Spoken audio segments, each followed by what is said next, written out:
Imagine being a child, just 7 years old, playing in the park on a sunny afternoon. Your biggest worry is which slide to go down next. But in a heartbeat, everything changes. A police officer storms in, cuffs you like a criminal, and drags you away, your cries echoing in disbelief. Now, imagine that boy isn't just any child. He has connections that the racist police officer never saw coming. This is the story of how racial profiling led to an unbelievable twist, all starting in a playground. It was a warm, sunny afternoon, filled with laughter and the joyful sounds of kids playing. The local park was alive with energy, children racing each other, parents chatting on benches, and the occasional ice cream truck jingling its familiar tune. Among the crowd was 7-year-old Ethan Carter, a bright-eyed boy with a knack for adventure. Ethan was a regular at the park, known for his infectious energy and wild imagination. That day, he was exploring the playground like a miniature adventurer, pretending the slides were waterfalls and the monkey bars a treacherous bridge. His aunt, who often brought him to the park, was nearby on a bench, scrolling through her phone but keeping an eye on him. As Ethan played, a police cruiser pulled up at the edge of the park. Officer Dan Harding stepped out, his uniform crisp but his attitude sharp and impatient. He was responding to a vague report about suspicious activity involving a young boy. The details were flimsy at best, but Officer Harding wasn't one to let the lack of evidence slow him down. Harding scanned the playground, his gaze landing on Ethan. The boy's carefree movements, darting from one part of the park to another, seemed suspicious to him for reasons he couldn't quite articulate. Maybe it was the way Ethan looked too independent for a child his age. Or perhaps it was something much deeper and unspoken. Harding's steps were heavy as he approached the playground. Parents began to notice, their laughter quieting as they watched the officer focus on Ethan. The boy was oblivious, too engrossed in his game to notice the growing tension around him. Without much thought or introduction, Harding called out sharply, "Hey, you! Stop right there!"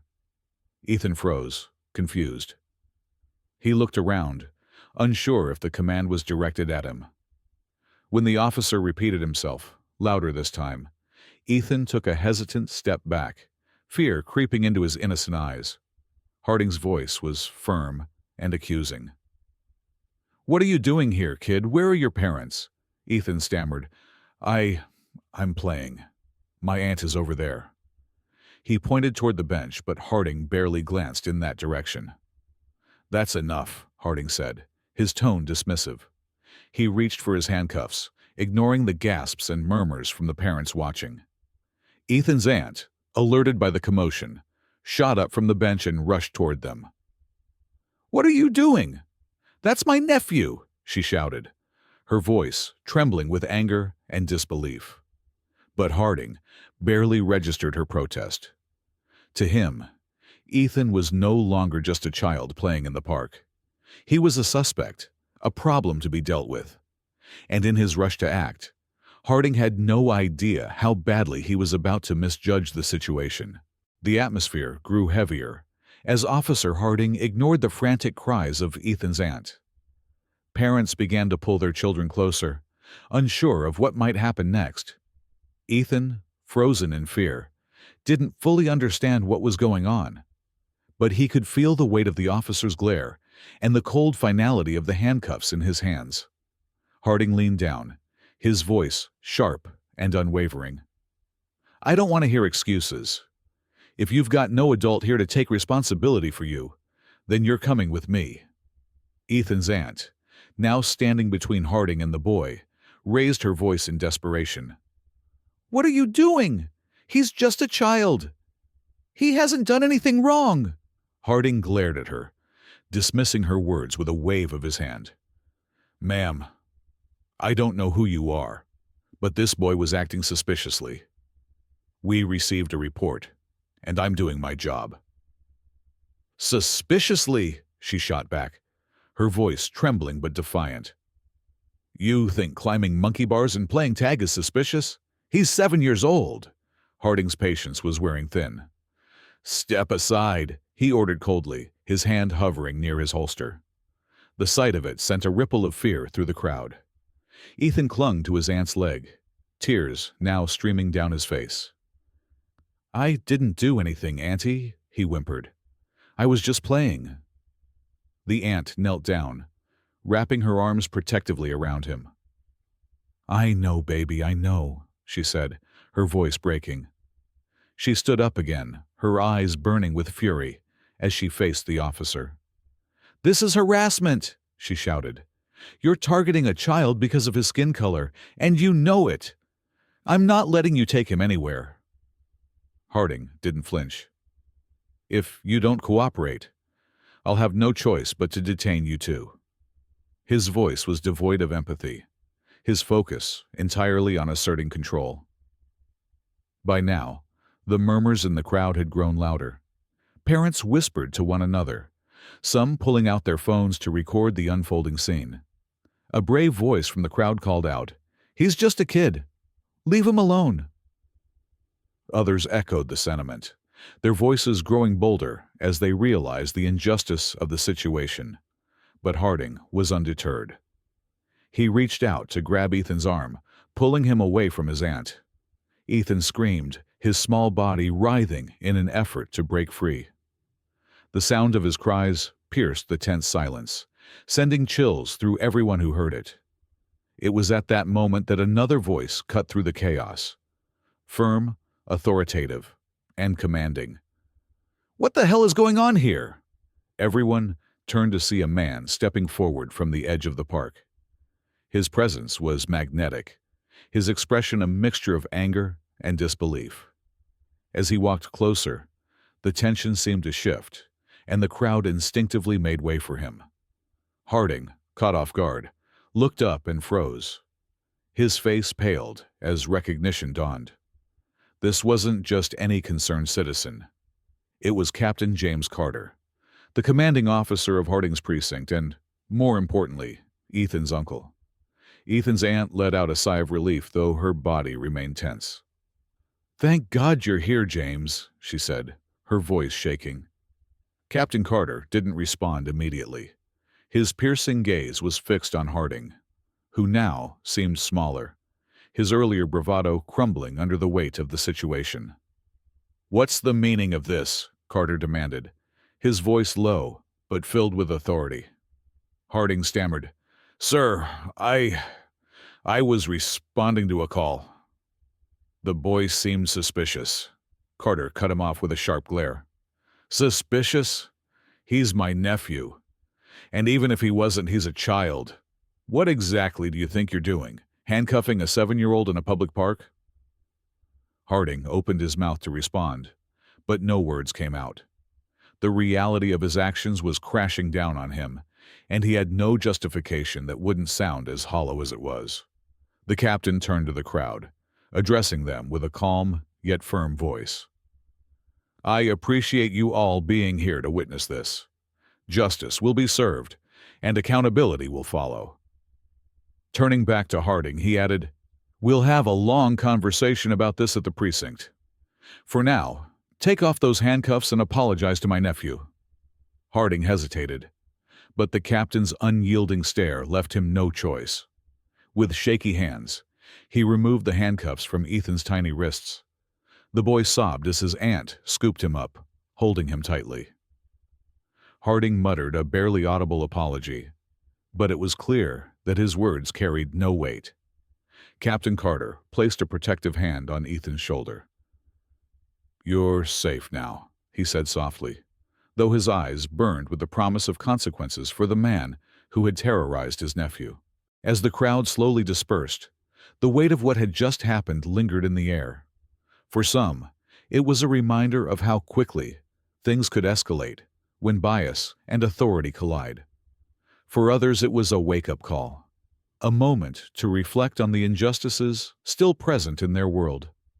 And for Captain Carter, it was a personal mission to ensure that no child, especially not his nephew, would ever have to endure something like this again. The precinct was unusually quiet that evening. Captain James Carter walked into his office, his expression unreadable, though his clenched fists betrayed the storm brewing within him. Officer Harding sat on the other side of the desk, shoulders slumped, his earlier bravado completely erased. He looked like a man awaiting his sentence, and Carter intended to deliver it. Carter broke the silence, his voice sharp and steady.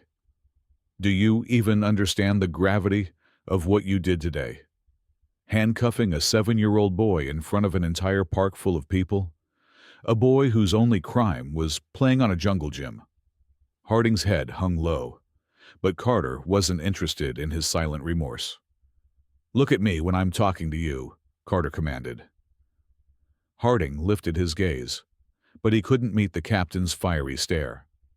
Tell me, Carter continued, leaning forward.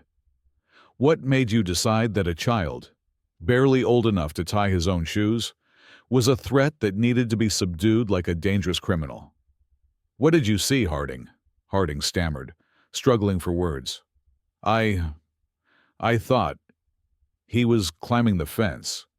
It looked like he might be trespassing. Trespassing? Carter's voice rose, incredulous. At a public park.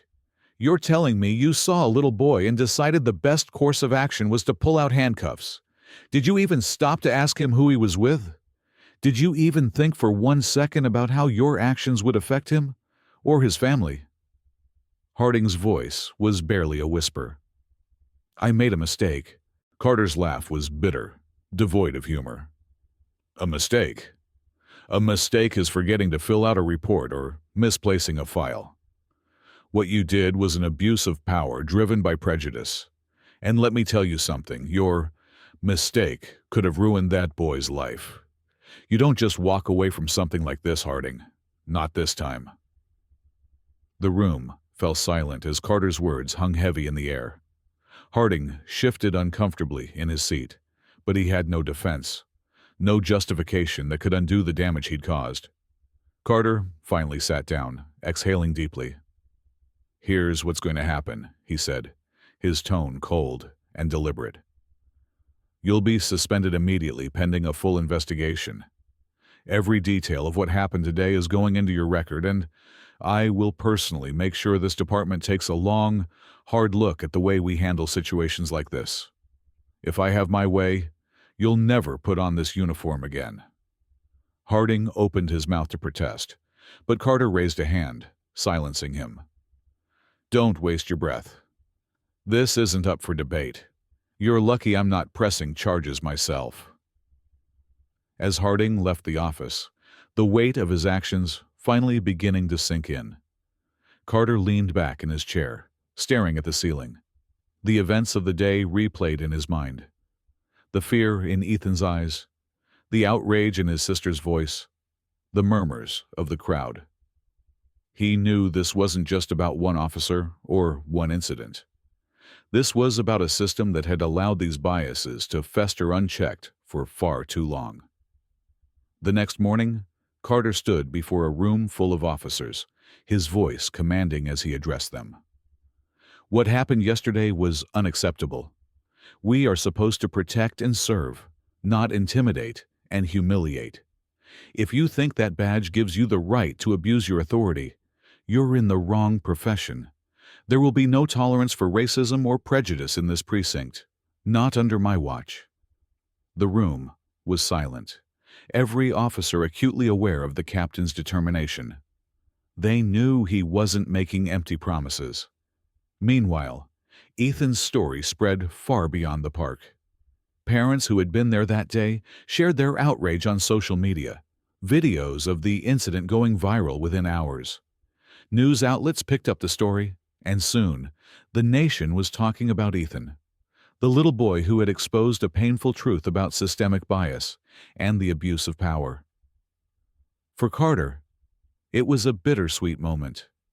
He couldn't undo what had happened to his nephew, but he could ensure that it wouldn't happen again. This was more than just a reckoning for Harding.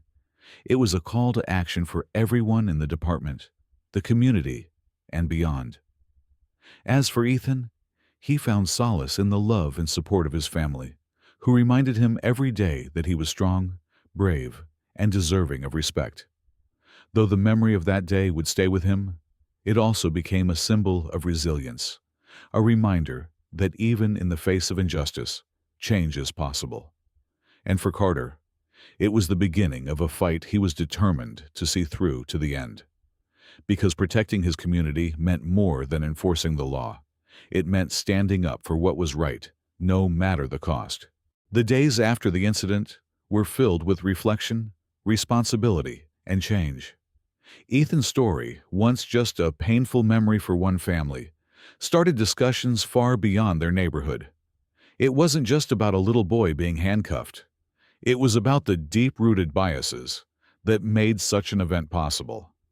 Captain Carter, resolute in his mission, took it upon himself to make the precinct a better place. He called for mandatory sensitivity training for all officers, focusing on implicit bias, de-escalation techniques, and community engagement. "We wear this badge to protect, not to persecute," he reminded his team during one of the sessions. At a community forum organized by Carter, residents of all backgrounds came together to share their concerns, their stories, and their hopes. Parents spoke about their fears of letting their children out to play, while others shared personal experiences of being unfairly targeted. Ethan's mother, though visibly shaken, spoke with a determined voice. "No child should ever have to grow up thinking the people meant to protect them are the ones they need to fear." Ethan himself, still too young to fully grasp the weight of what had happened, stood beside his mother, holding her hand. His innocence was a stark contrast to the heavy discussions around him, a reminder of what was at stake. For Officer Harding, the fallout was swift and severe. His suspension turned into a formal dismissal, and he faced public scrutiny that forced him to confront his actions in a way he never had before. Harding's actions became a cautionary tale, a reminder of what happens when power is misused. But the story didn't stop there. Ethan's experience led to wider reforms across the city. Policies were put in place to ensure greater oversight of police actions, including the implementation of body cameras and the establishment of a citizen review board. These changes, though small steps, signaled a commitment to rebuilding trust between law enforcement and the community. News outlets continued to cover the story, framing it as a turning point in the fight for justice and equality. Interviews with Captain Carter highlighted his unwavering dedication to change. "This isn't about one officer or one mistake," he told a reporter. "This is about making sure no child, no person, ever has to go through what my nephew did." Ethan's story also inspired discussions in schools, workplaces, and homes across the nation. Teachers used the incident to talk about fairness and empathy, encouraging children to stand up against injustice. Families had difficult but necessary conversations about race, privilege, and the importance of accountability. As time passed, Ethan began to heal. With the unwavering support of his family and community, he found strength in knowing his story had made a difference. What happened to him that day wasn't fair, but it wasn't in vain. He had become a symbol of resilience, a reminder that even the smallest voices could spark the biggest changes. For Captain Carter, the incident was both a professional and personal awakening. It wasn't just about protecting his nephew. It was about ensuring that his precinct, his city, and his country moved toward a future where justice truly meant justice for all. The lesson was clear for everyone. Unchecked biases, no matter how small they seem, can lead to devastating consequences. But with courage, accountability, and a willingness to change, even the darkest moments can pave the way for a brighter, fairer future. Ethan's story ended not with bitterness, but with hope. A reminder that the most profound lessons often come from the most unexpected places. And for those willing to listen, those lessons could be the beginning of something greater. Ethan's story isn't just one event. It shows the flaws in a system that should protect, but sometimes fails its most vulnerable people. This story makes us think, question our beliefs, and demand better from those in power. The picture of a scared little boy in handcuffs will stay with us as a reminder of the work that's still needed. But it's also a symbol of strength, marking a turning point that sparked talks, policy changes, and a renewed commitment to justice. As Captain Carter said, change doesn't happen overnight, but it starts with moments like these, moments that force us to confront the truth and do something about it. Ethan's courage, his family's strength, and a community's determination to hold the system accountable turned a painful experience into a beacon of hope. It's a reminder that every voice matters, that every action counts, and that together we can build a future where justice is not a privilege, but a promise kept to all. This story isn't just about Ethan or Captain Carter. It's about all of us, about the kind of world we want to leave for the next generation. And as we reflect on what happened, let it inspire us to stand up, speak out, and make sure that fairness and humanity are at the heart of everything we do.